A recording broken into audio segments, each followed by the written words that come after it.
Slender Man is arguably the most well-known of the creepypasta monsters, breaking through the wall of cult following into the mainstream rivers of the internet. You're listening to Sports Radio Detroit.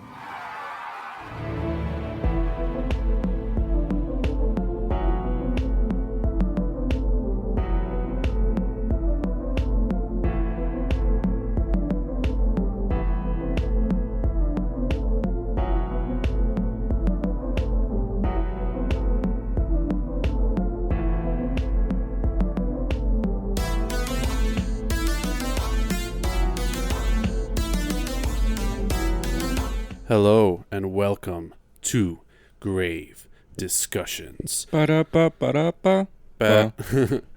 That was Samael, and that was... Barnabas. And we are. Grave Discussions, and welcome back.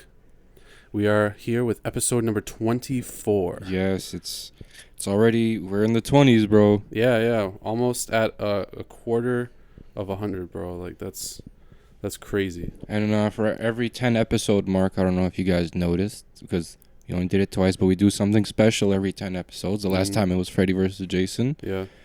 And 6 more episodes, and you'll see what we got planned for our 30th, because we don't even know yet. Yeah, we don't even know, but it's going to be good. I mean, we got October coming up. I'm so fucking excited, yeah, bro. Like, my most favorite fucking time of the year. Mine too. As soon as, like, the middle of September hits, the leaves start falling. Yes. The fucking Halloween shit starts wear appearing in every store. You can wear, like, actual good clothes, like hoodies and sweaters and shit. Yeah, I don't have to wear these, like, weirdly, like, tight fucking short sleeves and shit. I can just throw on a hoodie and... Yeah, call it a day. For real. And just watch some horror. So we're excited for that. We've got something really cool also planned that's Halloween related. That should be coming up sometime in September. I don't want to get too into it, but it's going to be very, very cool. Today, though, we're going to be focusing, as you may have heard, on Slender Man, which just released. Yes, we went. We saw that last weekend, and we'll touch upon it. It's kind of iffy for me. I don't know. Like, once I explain everything and I start talking about it, I'll understand how I feel about it. Yeah. So. Yeah, I agree. I don't know. I mean, I have, my opinions about it and stuff, but yeah, we have to just talk about it because... Yeah, it was one of the more highly anticipated horror films of the year, so... Yeah. Also, The Nun and Halloween coming out, and... I'm really excited for The Nun. You already know what we're gonna do. Oh, yeah. Definitely expect an episode on that movie once it comes out. I think it's about 2 weeks out now.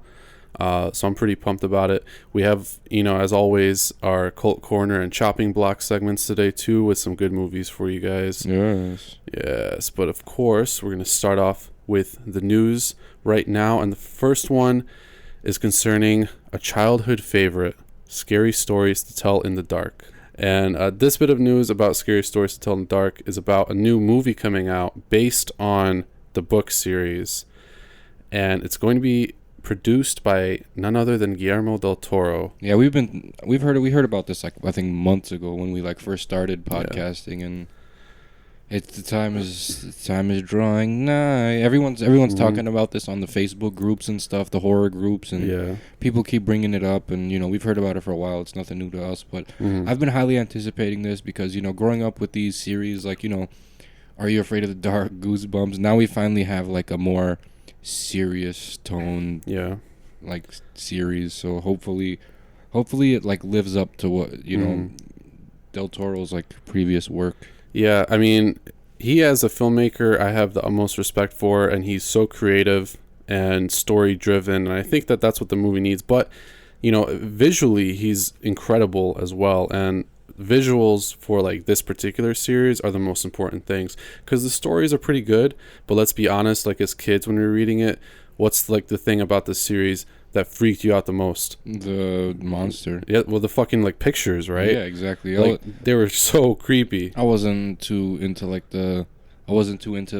the story or any of that. I just wanted to see something fucking scary. Yeah, and everything was, because it was done in this like, I don't even know what to call this art style, but it's just this really like blotchy, inky, and it's not like composed kind of. It's very like raw and crazy, and and when it showed like depicted all these like monsters and even people that were like disfigured and distorted and shit, like it was, I don't know, man. As a kid, I was terrified of it, but I loved it. I think that this like book series and Goosebumps are like what catapulted me into loving horror, as you know, is the case for a lot of people. But yeah, I'm really excited about this. The thing about this though is that like, you know, Scary Stories to Tell in the Dark is a bunch of short stories, but this is going to be one actual movie with like one whole like continuous plot line in the movie. Yeah, so that's kind of interesting. It's supposed to be following a group of young teens who have to solve a mystery surrounding a bunch of like weird macabre deaths in their small town. So I already kind of like it because there's this mystery, which we were talking about, is missing in a lot of horror movies, and it's a small town kind of movie, you know, like It, or like really any Stephen King thing and shit like that. So I'm kind of excited. I don't know how I feel about it, you know, shying away from like the anthology kind of focus of like the books. But, Yeah. But I mean, I don't know. It sounds like a cool movie. Del Toro's on it, and he has an excellent vision. And the director is none other than Andre Overdahl, who is the filmmaker behind Troll Hunter and The Autopsy of Jane Doe. Oh shit. So you already know I think it's going to be a great movie just because like he's on it. Jane Doe. Yeah. You remember that one, right? That was a great movie. Did we watch that together? Yeah. The I Witch? brought it over. The Witch, right? Yep. Okay. I was wondering. That was a great movie. That was amazing. Wasn't that shortly after my injury and we just randomly picked up the I think so, yeah. movie It was from FYE? Yeah, because I heard about it and then I brought it over and I was like, oh, dude, I heard like a lot of good things about this movie. Dude, that and like I remember what else was there? That and the Hills Run Red were two. One day we'll talk about that. Yeah, we have to because I really like that movie a lot. But yeah, so stay tuned for like more information on the Scary Stories to Tell in the Dark. The whole news behind it really was that it's going to begin shooting this week, and this is actually from a little while ago, so it may have already started shooting. So I imagine sometime, you know, within the first few months of 2019, we might see this movie come out. Yeah, Possibly longer, maybe summer, but I'm super excited about this because yeah. Guillermo del Toro never let anybody down. Yeah, I love like all his movies. They're all like super unique. And as long as he has like some sort of affiliation with this, it would be different if they were just taking his ideas and just running with them.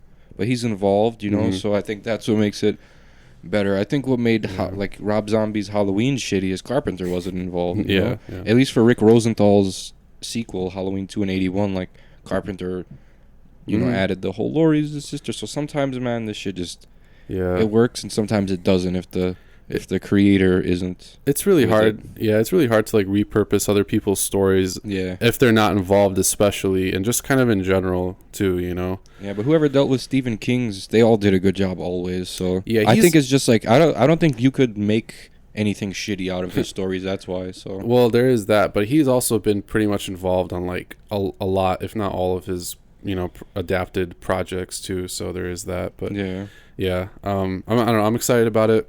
Be on the lookout for that one. And if we have more news, we'll let you guys know about it. Speaking of which, here's something that we pretty recently touched upon, which is Scream, the TV series. We finally got some new news. Thank God, because I've been waiting on it. Yeah, I started actually, honestly, last week I watched the whole first season again. Nice. And I caught up on I'm on like the first or second episode of the second season. I didn't keep going. Yeah, but I just wanted to like get a refresher because, you know, I heard they might be catapulting this in like a new direction. So yeah, that's the plan, I guess. And this bit of news actually I think kind of serves to confirm that almost. But MTV announcing Mary J. Blige added to the cast for Scream season 3, which is kind of interesting. I mean, I think she's a pretty good actress.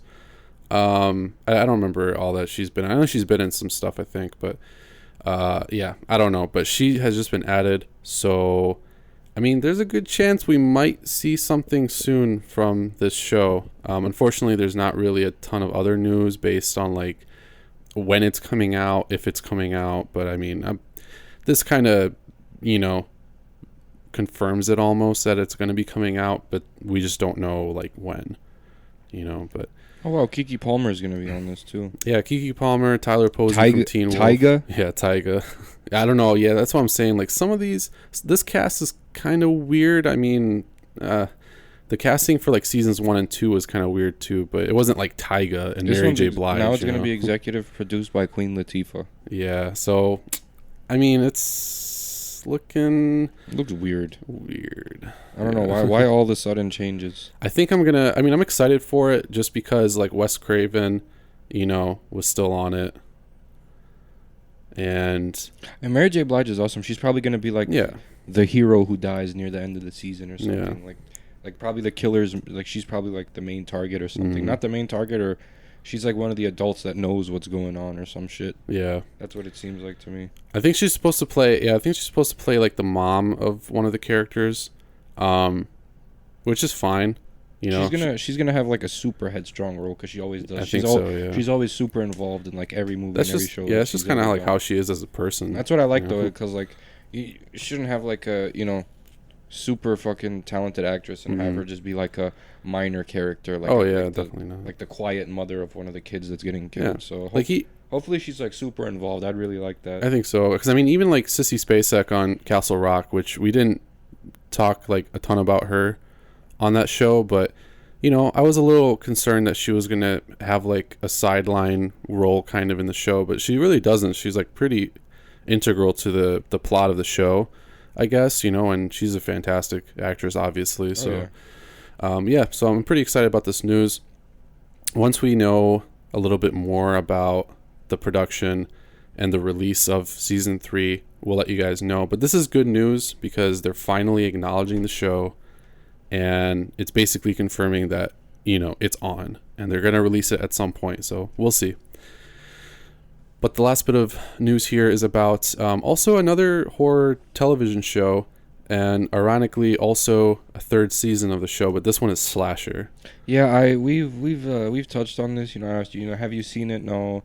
You asked me, and I said, like the first episode, they kind of like show the killer too much and all that stuff. So like, well, yeah, they I don't know. I didn't like the fact that they were like kind of, I don't know, like too much backstory right off the bat, and I just really didn't. And I just watched the first episode, and honestly, I don't even remember it because it wasn't even. I didn't even pull my cell phone out. I wasn't distracted. Mm-hmm. It just seemed kind of meh. Kind of meh. Yeah. So, but like the premise for this one sounds good. Like a bunch of like former camp counselors going back to like the campground. Mm-hmm.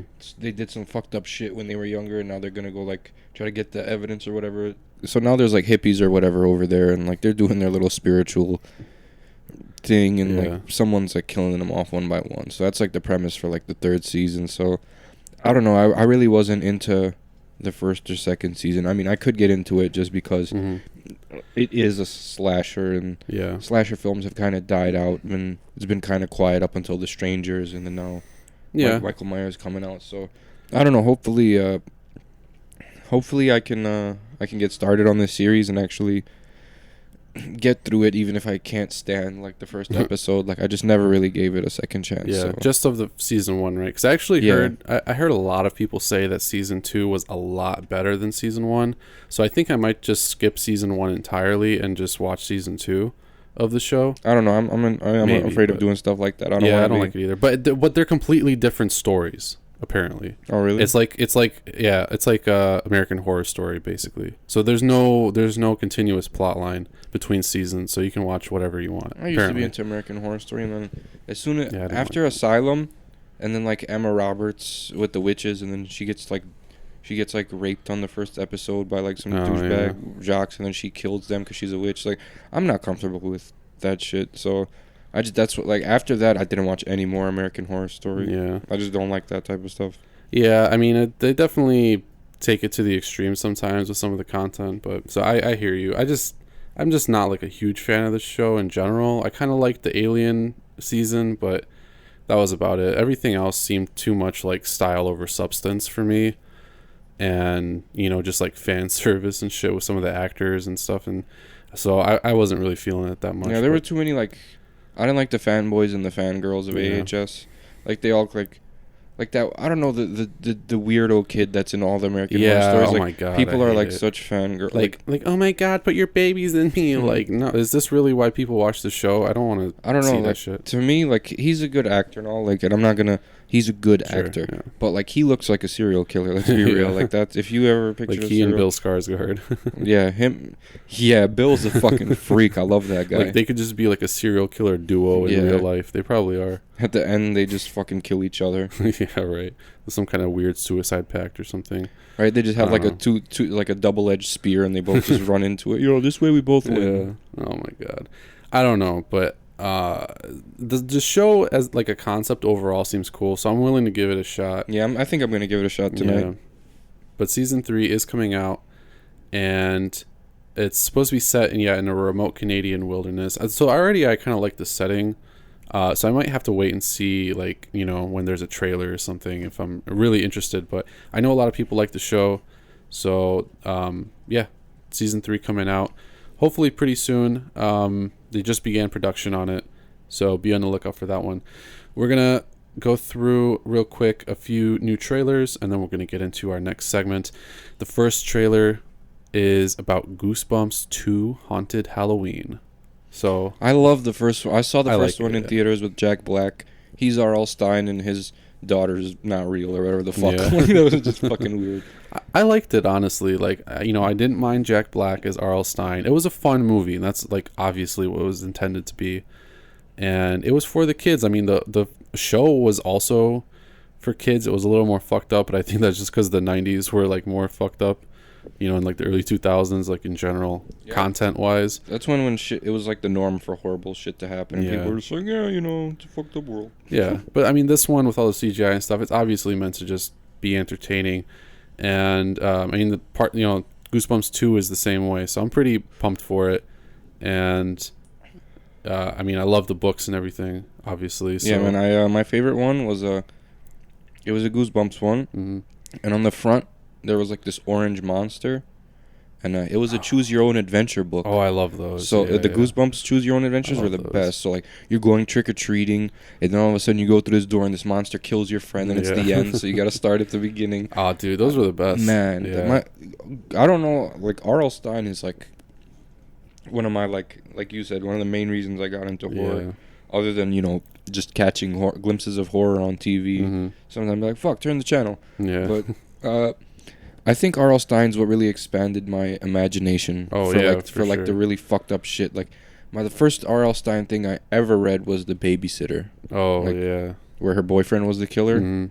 That was the first, and like nice. My imagination was like so vivid when I was reading this, and like that was the thing with R.L. Stein. Like it wasn't like his writing wasn't super simplistic, but it was to the point where anyone from K through 12 could get it, and it was very interesting because there was really no asinine books. Maybe besides Night of the Living Dummy, because Chucky's existed beforehand, but I don't know. Like I'm a huge fan, and like this comes out October 12th, so I want to go see it. We're definitely gonna see this one. Yeah. Besides we could talk about this like a week before we talk about Halloween, since it's coming out a week before, and then leading up to Halloween. Yeah, I think it's great because the whole of Goosebumps really like exemplifies the Halloween mood in general. Like it really does that. Yeah. That 90s nostalgia. Like, oh yeah. You know me, I'm the 80s, 90s nerd, so like... Yeah, dude, like, early 2000s and shit, like, late 90s, like, definitely around fall time, I would just binge watch Goosebumps, like, all the time, and read the books. I would start my Halloween months ahead of time. Once it got super hot outside, like, during, like, with those 90 to 100 degree days back in the day, I would just sit in my room in the dark watching horror, Yeah. Anything I could get my hands on, bro. Like, yeah, dude, it's great. Nothing changed.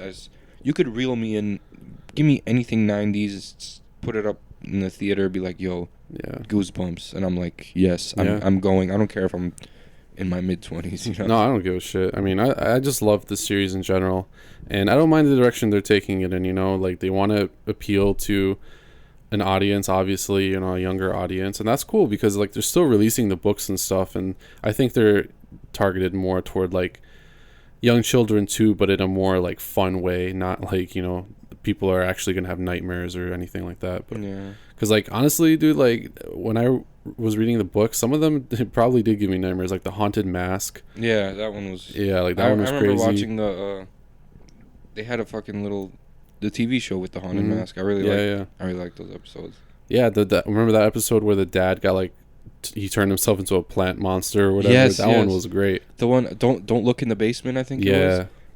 That was like the second R.L. Stine book I ever read.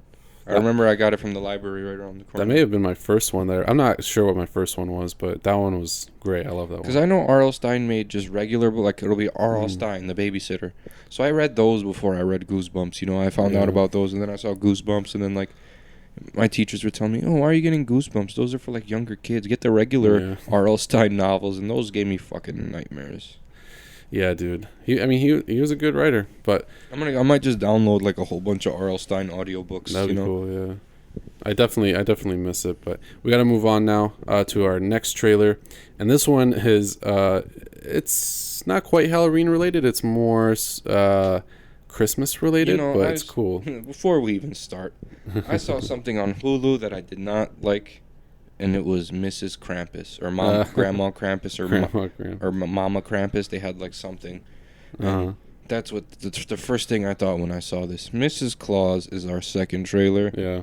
And you know, that's all I'm. You know. Well, here's the thing. The trailer actually looked kind of cool, and the Mrs. Claus mask. I don't know. I think it's got an appeal to it as like a slasher kind of.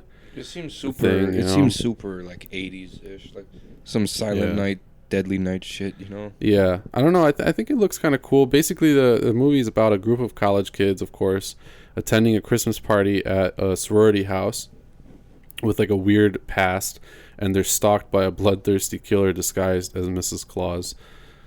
So and the poster looks kind of cool. I mean, I feel like it's gonna be a pretty shitty movie.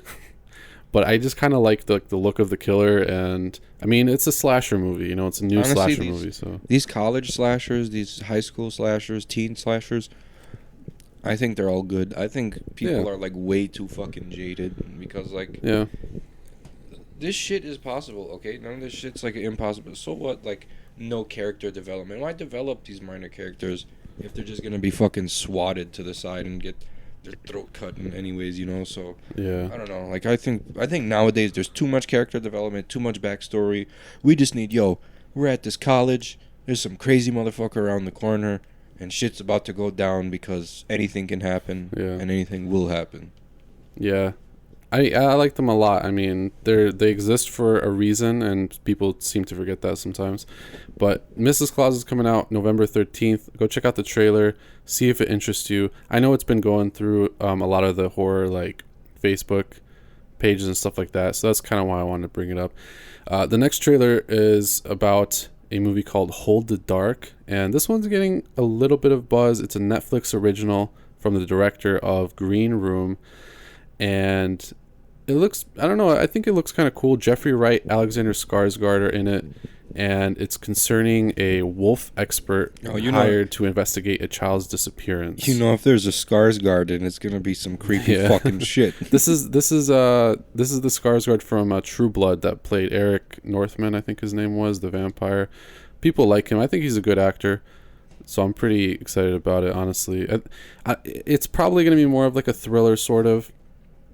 But I saw Green Room and I really liked it, and it was pretty brutal, honestly. So I think that it had some horror elements like that. I haven't seen it. Yeah, it's good. It's actually the last movie that the guy from Odd Thomas, Anton Yelchin, that was the last movie I think that he was in before he died. So, but it was good. So I like this guy as a director. Hopefully this movie is good. It's gonna come out on Netflix. September 28th, so be on the lookout for that one. Right now, though, we're going to move into our very first segment of the episode, The Cult Corner. And this week's Cult Corner, we wanted to make it sort of related to our main segment, which is our review of Slender Man. So the movie today is going to be a true cult classic, A Nightmare on Elm Street. Yes, and honestly, one of my favorite horror movies of all time. Not one of my favorite series of all time, but just the first Nightmare was the thing of fucking nightmares when I was a kid. Literally. I mean, this is probably one of the first horror movies that really drew me into horror, I think, because I watched it, pretty young. And I was like genuinely pretty terrified of Freddy Krueger because in that movie, at least, he was genuinely terrifying. In the first one, yeah. Yeah. My mom used to tell me how she used to have nightmares that Freddy would be chasing her. Oh damn! That's how you know it was good. Like when your parents watch it and they're scared. I swear, it was. This is one of I think this is one of the most successful slashers of all time. That can't be argued. No, like, I don't think so. This is objectively and honestly, I think the Slender Man kind of was inspired by Freddy. I'm not gonna lie. Yeah, they have similar themes. A lot of Slender Man's his evilness, and the stuff he does is kind of similar to a demon named Adramelech or the demon Moloch.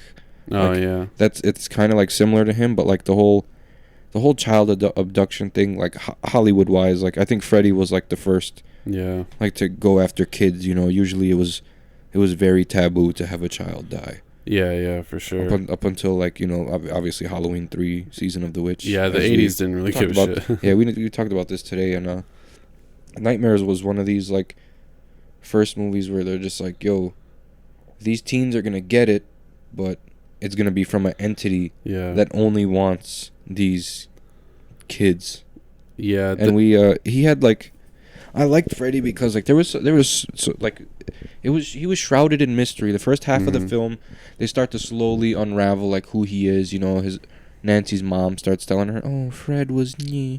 She's alcoholic, so she talks like that. She's always tired. She's like, "I'm just so sick of all the alcohol. Stop drinking alcohol." Right. But yeah, that was the whole movie, one of the best scores in horror ever. Oh yeah, dun, sure. dun dun. I love the score so much, and the nursery rhyme or whatever. Yeah, 1, 2. Yeah. I mean, even Scary Terry, Yeah, I know. This spawned Scary Terry from Rick and Morty. Yeah, bitch. Yeah. Hey, bitch. Yeah, dude. I mean, Freddy is just so iconic because, he has these powers, which I thought were really cool, and this whole psychological manipulation I think is one of the things that Slender Man definitely took as inspiration from Freddy Krueger. So, and there were a bunch of other things. I mean, the shape shifting and seeing him when you think you're safe and when you don't think you're going to see him, that kind of stuff, and how he influences you the more you see him in your dreams until he finally kills you. Exactly. I think it's super identical to Slender Man. I don't think people realize that. I think Slender Man was just, I don't know, I don't think it was as well thought out as Freddy. No, not really. I mean, Slender Man, just internet lore and bullshit. Yeah, but I wanted to talk about that because that's why I think they're similar kind of too, because in the movie Freddy basically started out as kind of an urban legend until kids started dying and shit like that, and he was still kind of treated as an urban legend throughout the film too. People couldn't believe that Freddy Krueger as this entity really existed and shit like that until they finally they found out. And Slender Man kind of started the same way, but he was creepypasta, so it wasn't just campfire stories about Slender Man. It was very social media driven. Exactly. And that's why it's creepypasta, because people would just post these little snippets, and it all started on this forum called Something Awful, which is the title of this episode. And it was just little snippets of the story, but they were done in a way that made it seem like it was real. Yeah. But it was just written that way, somebody would be like, "Oh, this actually happened to me," or "I know about this thing." Exactly. And both of these both Slender Man and Freddy happened in these small towns. It never happened in a giant city. Yeah. It's always a tiny little neighborhood, everything's fine. What could happen? It's safe. It's the neighborhood. Because those are the kind of towns that urban legends and shit like that not only originate from, but spread through more so, because there's less people, it's isolated, and so there's more of a chance that people might believe in the supernatural or whatever. So yeah, that makes complete sense to me. There's not a huge police force or something if something weird happens and shit like that. So, and it's always a tragedy. So I mean, yeah, there's definitely a lot of inspiration. But I mean, yeah, let's talk about just the movie itself. I mean, so iconic. Wes Craven is a genius. Yeah, he really is. I don't know how he came up with Freddy, or I don't know what the hell Freddy's even based on. I think it was probably just random an idea. I'm not too knowledgeable on I never watched a Freddy Krueger movie documentary. You feel me? So like, Yeah, I haven't either. I know there's one out there which is called Never Sleep Again, which I've been meaning to watch, but yeah, I mean, I'm not like super well versed on like the history of Freddy. I imagine he was just like, hey, what about a burn victim in a sweater? Yeah. Oh, can it have green and red stripes? only if he has knife hands. Right. Like, oh man, only Wes. one knife You're a hand, Wes. genius. One knife hand. All right.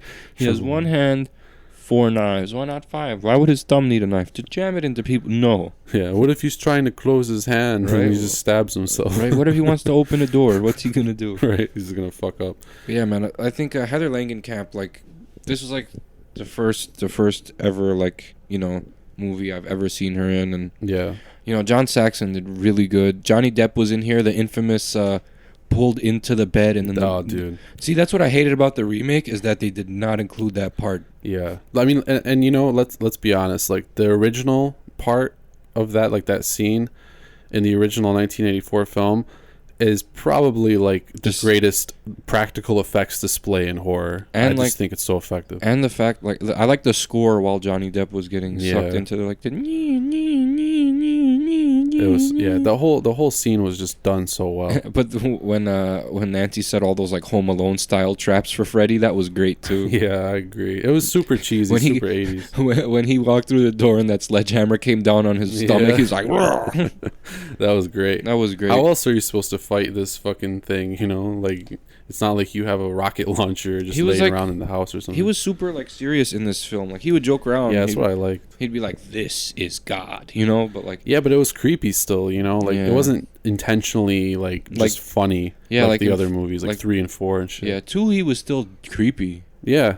3 he was more funnier because he had, like, he was less angry in the first one. Like, he was mad as fuck. He was like, when he was like chasing after Nancy, and but then you had like, "Welcome to prime time, bitch." Yeah. You know? And it was like, "Oh, okay, Freddy." It was funny. Then they had the fucking Dream Child. I've never watched that one. Yeah. And then they had no, I did watch that one. It was bad. And they had another one after that. What was it? Do you remember? Fuck, I don't remember. I gotta get into Freddy movies. Yeah, I've watched them all, but it's been a while since I've watched them all. Like, usually I just watch either part 1 or part 3. Or New Nightmare. I've seen Freddy's Dead, where he has a daughter and she kills him in like in the jail cell or whatever the fuck happens. Like, I don't know. Yeah, but let's talk about New Nightmare. I mean, we could talk about the other movies, but I don't remember them as well. I just know that they went like off the rails until New Nightmare came out. It was kind of really, really bumpy. I think they were just hoping, they were just throwing out movies hoping for a hit. But like, after 1, it was just 2 was. 2 was okay. 3 was good. 3 was good, and then like then the Dream Child, and then the Dream. What was after the Dream Warriors? Wasn't it Dream Child? Yeah, and there was another one after that, and I don't remember what it's called. And then was Freddy's Dead, you know? Yeah, I don't remember what it was called. That part 5 is like not. It's probably like the worst one. So I don't remember exactly. And I still remember waiting. Everyone used to talk about, what if Freddy fought Jason, and then. You know, it finally came out in, like, 03 when we were in, like, 5th fucking grade. Yeah. And then, like, I don't know, man. I think it did great, you know? Like, it was everything everyone expected. But Jason he took a lot of damage in that fucking movie. Like, yeah, he really did. But, you know, I mean, by that time, Freddy Krueger was such an iconic character, and the release of New Nightmare, I think, definitely cemented him.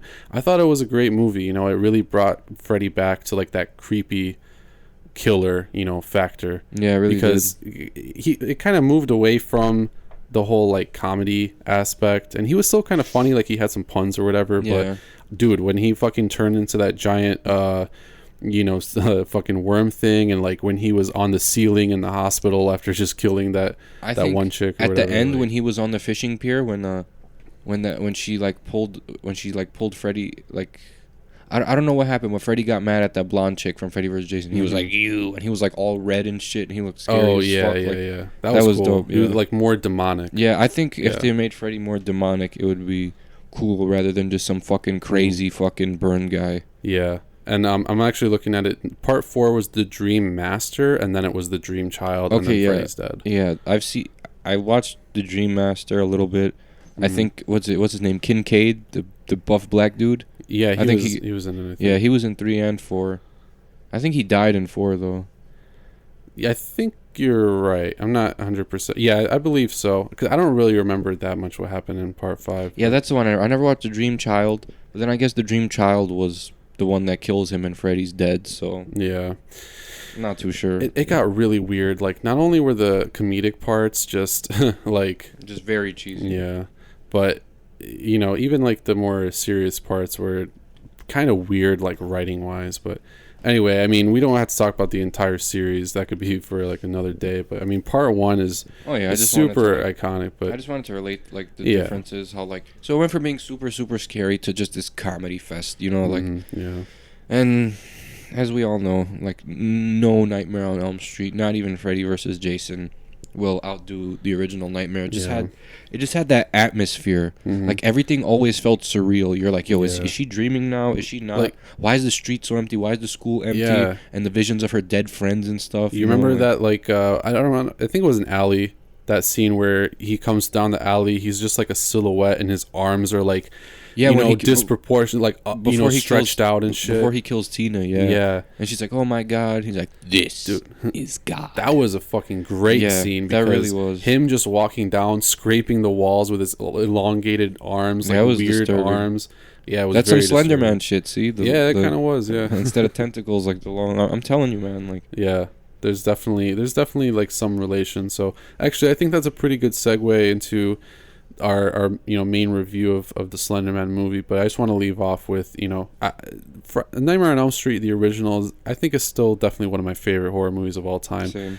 I've watched it a ton. It was one of the first movies that really got me into horror, I feel like, and it's just very iconic. It's always going to hold up because not only does it have that nostalgia, it has a really great and actually scary villain in it, and a lot of pretty disturbing scenes, like the one in the school with the girl in that like body bag, that see-through body bag, and she's just covered in blood. Like that kind of stuff is great, and that's what's kind of missing from a lot of movies. That's what I was gonna say. That's what was missing from the rest of the Freddy movies, and from movies today, like the psychological horror now is like people just going crazy. You know, back then it was like actual entities fucking with you. You know, like Freddy's making you see this, but before it's like, but now it's like.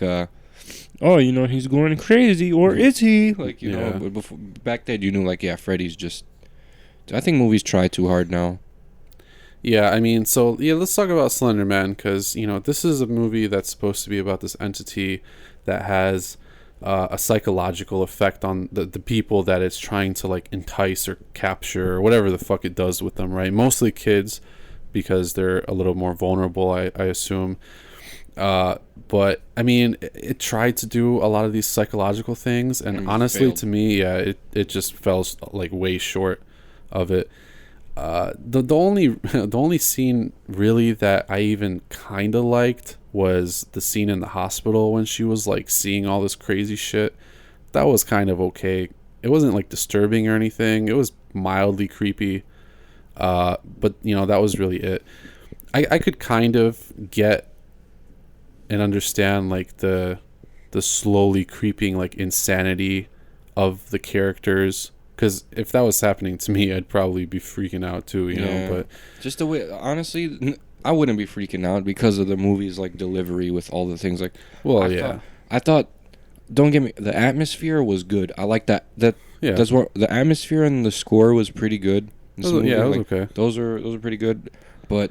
The cinematography at times was just so like erratic. Yeah. Like it would be like sometimes it would be like a hectic fucking panning movement, like and then sometimes it would just be like a fucking. They would just have one shot for like an extended period of time it was just like a weird shot. It would be like from the side of someone's face, and they'd be like just tripping out, and like I didn't like that. I need some happenings. I don't. Yeah. And the whole the fucking. They summoned Slender Man through a fucking computer, okay? Yeah. I mean, it kind of makes sense just because he's like, you know, an internet-driven urban legend or whatever, you know, creepypasta shit. I don't know. That doesn't mean you have to summon him through the internet. I mean, yeah. I guess it's a metaphor, but it was done so badly, and like I did not give a fuck about none of these kids. When the first when the first chick went missing, I was like, wait, who the fuck was that? I don't even remember her face, her name, like. They were just like, she's here. Oh, no, she's gone. No more. Bye-bye. Yeah, and then she was basically like the driving force of the movie, and she didn't do anything. I mean, that's how it is sometimes, you know, like a kid goes missing, and then that kind of drives the story. So, I guess I kind of get that. But I just, if I cared about what was happening, it would be much more impactful. But I didn't really care about what was happening. I didn't give a shit about any of these characters. I thought the acting, honestly, was bad. Especially the main girl, dude. Yeah, I just didn't like it. Like, the shit they said at times was, like, really cliche. I think the movie was, like, just way too cliche for me. Yeah, I can totally agree with that. I think they picked, like, the worst actress out of all of them to be the lead character. I know they're, like, teenagers or whatever, but, I mean, with the movie that we were just talking about, Nightmare on Elm Street, we could see that, like, teenagers to, like, young adult actors and actresses can actually act, and these dude, like, these girls were, like, not that great, honestly. I mean, even the guys were just yeah, I mean, all of the actors pretty much in this movie were just not really that great. What else? I think the pacing of the film was, like, bad. bad. Like, the pace just seemed like yo, is something gonna like, it happens, like, sometimes it's good when something happens when you don't expect it. But, like out of, like, the whole library scene, I think that, I don't want to spoil anything, but I think that was fucking stupid. Yeah, I didn't really like that at all. It seemed like it might have some potential, but the camera work was, like, too shitty. Yeah, I really did not fuck with the camera work at all. It just didn't feel, like, tense enough to me, because in an actual situation like that, I could see how it would be scary, kind of, but I don't know. Yeah, it just wasn't, like, done as efficiently as I thought. Normally when I'm in a movie theater, it's dark. The loud banging sounds. Loud score, jump scares. Like, I think this movie's cinematography for me ruined a lot of the suspense, and it tried to, like, I don't know, like the pacing, cinematography, like, together those two were just like bad at times. Like, weird shit. Like, we'd cut to another scene, and, like, the people would just be walking into a room. And then, like, they would start talking about, like, we just picked up right where the kids just started talking about this, and it's like, like, I just didn't like how, like, it didn't seem personal enough. I did not care about these kids. Like I said, like, I can't get over the camera work of this movie. It was just so fucking horrible. Like, I don't usually I like these kind of movies, like like these urban legend movies where kids are like summer investigations. Like in the summertime you'd go ghost hunting, whatever the fuck kids do. Yeah, exactly. But this was not that. I think this was a big miss, and I think it felt like they rushed to put this movie together. Yeah, like it did not have a deep plot at all. No, you know what I kind of wish. Because this movie was no It, I didn't care about these kids. They weren't that interesting. I wish that there was more of, like, a community aspect almost to, like, the investigation, or, like, the police or something, like, something wider to really, I thought it was like, gonna be like the whole city's like, yo, what's going on? But no, to, like, really make us, like, believe in, like, what's happening, or, like, be fascinated by this big mystery, But it really wasn't. It was just a bunch of, like, kids just, like, crying for the whole movie, and complaining and shit, and then doing dumb stuff, which that's all they did. They were just idiots. And usually these kind of movies have morals. And this movie's morals seem to be much like The Descent. Don't go into caves. Yeah. This one's don't summon Slender Man through your computer. Don't go onto, like, weird websites, basically. Yeah, don't go into that, like, weird deep web shit. Same premise as the dark web, the unfriended shit. Yeah, kind of. So, what else didn't I like about Slender Man? Oh, I like the killer guys. I like how Slender Man looked. Okay, yeah, I was just gonna say we should talk about actual Slender Man. I like that they kept it canon. They didn't. Like the whole tentacles and, like, the. I just. They kept to the lore. You know what I'm saying? Like, they didn't diverge too much. Some people were saying that they didn't like it because there were some differences to, like, the lore and stuff, but I don't know, because they made Slender Man more of, like, this actual threat. Like, he was very aggressive, and he would actually attack them, and you could see that he was actually attacking them. I kind of wish that they made it more subtle, like stuff happened off screen. Yeah, like he was a seducer. He was more psychological. I wish it was too, instead of just, like, some Midnight Man shit. Yeah. Like, honestly, have you ever seen Marble Hornets Always Watching? No, I haven't. That is the far superior Slender Man movie, because I don't think they even mention him by, like, oh, Slender Man. Like he's more of an actual urban legend. Yeah, like it's like it's like a myth, you know, like it's that's how it's supposed to it's be. like, yo, there's this guy, like there wasn't a name for it, you know, there's this guy in the fucking, like no one knows what's going, and that did it right. If you ever watched Always Watching, that was a fucking amazing Slender Man, like my favorite. But this was just, I don't know, man, this was a miss. Like I thought it was gonna be if you've ever played Slender the Arrival, have you started that yet? Yeah, I did kind of start it. Yeah, it's creepy. I beat it, but then now again I got halfway through it, and like honestly, that game is so fucking scary. So much more scary even than this fucking shitstorm of a movie. There, all right, now you guys know it. Now I know what I think of this movie. Oh, I let it sink in for a week, and it was very forgettable. Yeah. It doesn't have, like, this is not a movie I'm going to be turning on to watch during Halloween. This is probably going to be, this is probably going to be a movie I'm not going to watch till in a month and a half. It comes on Netflix, you know? Yeah, honestly, I think that and I think they know it was bad because I don't think, honestly, I don't think this should get like a big DVD release. I'm sorry, but 11% on Rotten Tomatoes. Yeah, I mean, it was pretty hyped up though, and you know, it just definitely fell short. Yeah, I did like the Slender Man, like look wise and stuff like that. I mean, it was Javier Botet, who's phenomenal, but I mean, is that the weirdo from Insidious? No, he's the dude who played Mama, the tall, lanky guy who's all the monsters and stuff like that. Yeah, but wasn't he the monster in Insidious? I don't think so. Maybe I could be wrong. I think he was. Yeah, I don't know what 100% certainty. The lipstick demon, remember? Yeah, possibly. I think so, but yeah, I don't know, honestly, the killer was dope. The story was very it sounded like some shit a teenager wrote. Yeah, I think just the way that they used Slender Man was wrong. Like he wasn't as like, you know, in the background, creepy, like, you know, actually influencing stuff enough. He was more of like a monster, which was kind of meh. You know, and if it wasn't bad enough, this is another one. I don't want to give us spoiler alert. This is another one of those no hope movies. Yeah. And at the end, Slender Man turns a girl into a tree. Yeah. So I'm not even joking. He turns a girl into a fucking tree. Yeah, that's kind of weird. Well, I think it's supposed to, like, you know, tell us like, oh, this is what actually happens to the kids, but now it's they're kind of trees. stupid. Yeah. I don't know, man. I gave this movie a pretty generous 4 out of 10 as my like final review score, but it's pretty bad. If you're looking for like a theater movie to go see, then I would skip this one, honestly, and just check it out on VOD or something. I'll give it 1 point for atmosphere. Yeah. 1 point for the Slender Man. I'll give it half a point for somewhat keeping up with the mythos. Yeah.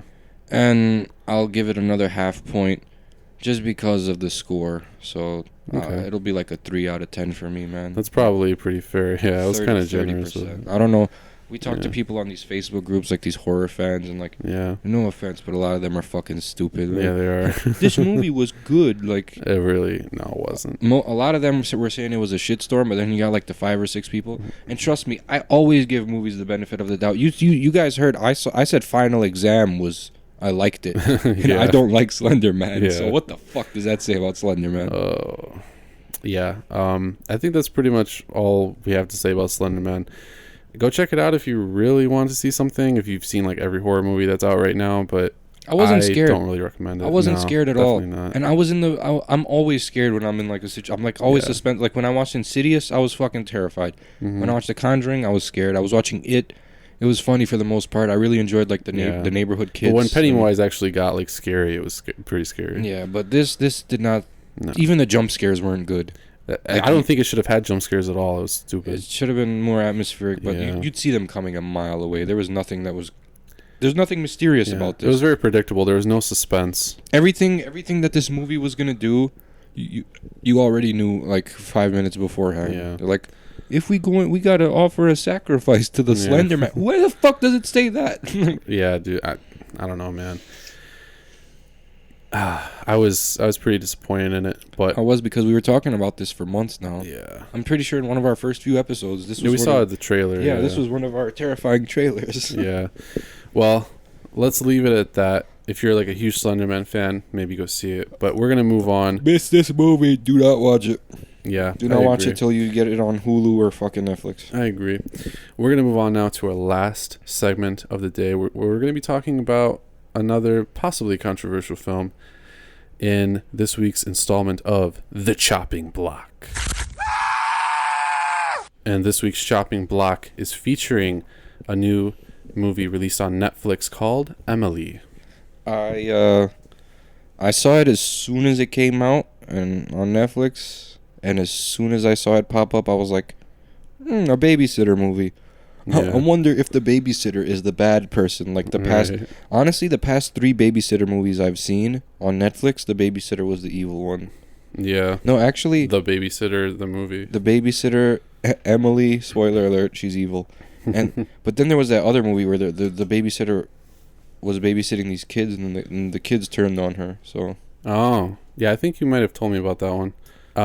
But I just recently watched it, and I thought it was pretty effective. I was getting kind of frustrated just with like how the movie was progressing and like her actions and stuff, and then I thought it was like when she when she got the kid to like feed the gerbil to the snake. I was like, what's going on? Yeah. And then like she made like the kids watch like a porno of their dad. Yeah. And then I was like, yo, what the fuck? Spoiler alert. Yeah, and like the way they did it too, like the pacing was done weird, but it was done good because you're Yeah, like, I yo, agree. this is fucking disturbing. Yeah. You know what I liked was like how they like sparsely like interjected those scenes of like the parents out at the dinner. Yeah. I actually kind of really liked that. Obviously it was done for a reason to Like kind of that dude that was over there. yeah, to kind of make you like feel, I don't know, I think it was supposed to kind of make you, well, even without the dude there, I think just like showing their date or whatever was supposed to kind of make you feel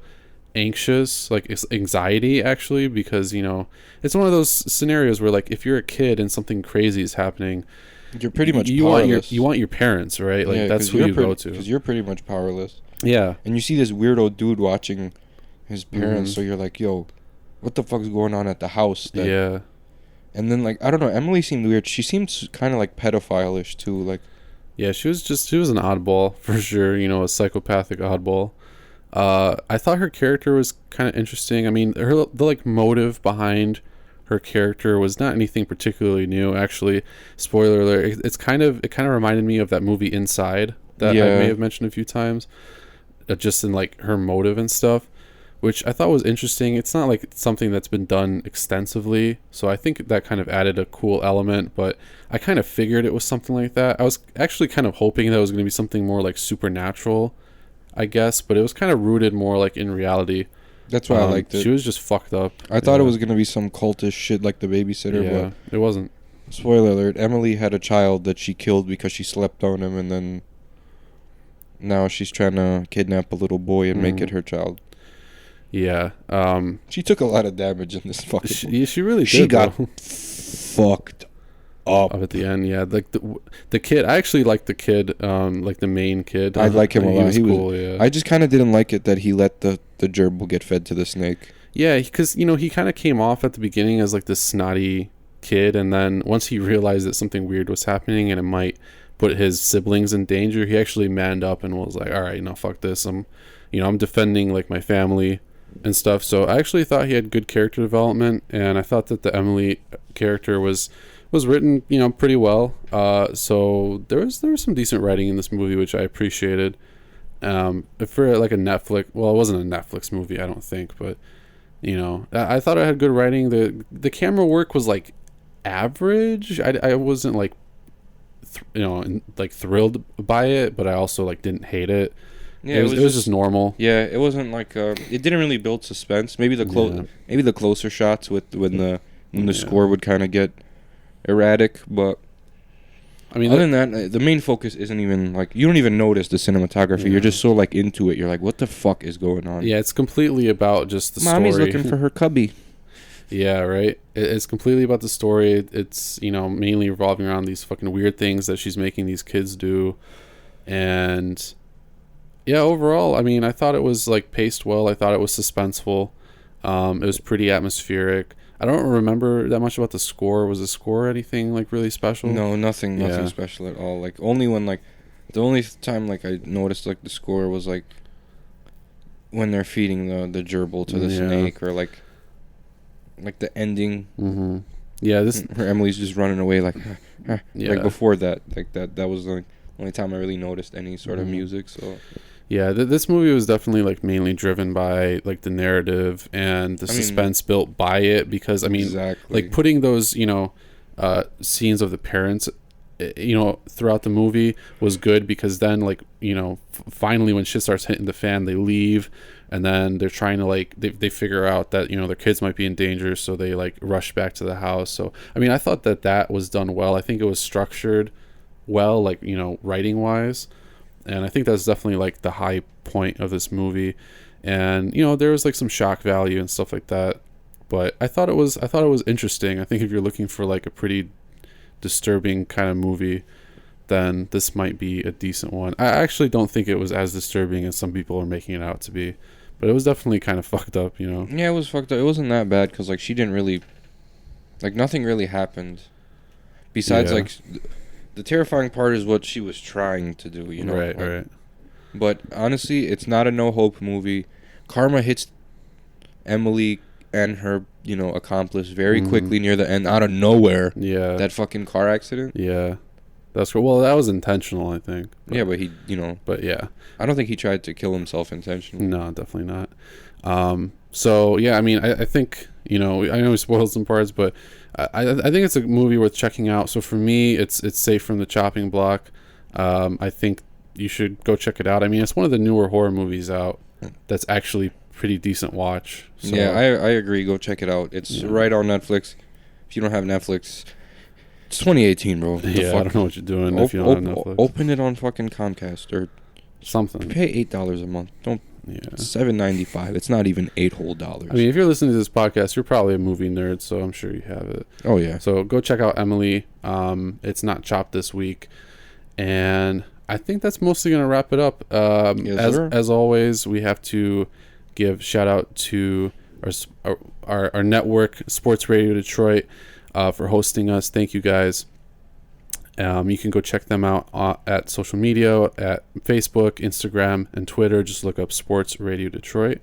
And then we have social media as well. Yes, make sure you even check out our new website, gravediscussions.net. You click on every episode, it'll take you to the SRD archives with all of our content. Yes, and we have host bios for myself and Samael. We have a little about us. So there's some cool stuff on there, and you can contact us directly if you have any suggestions or questions as well. We will happily talk to you guys, of course. And then, there's some links there to our other social media, Facebook, Instagram, and Twitter.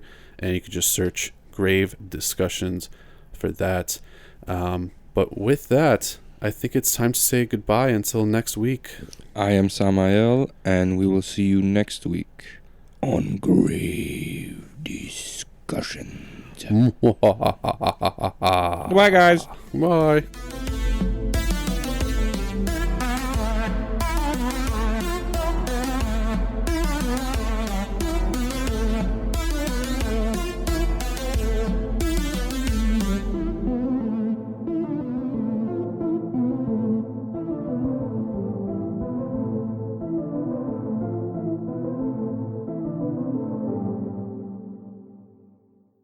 This has been an SRD production.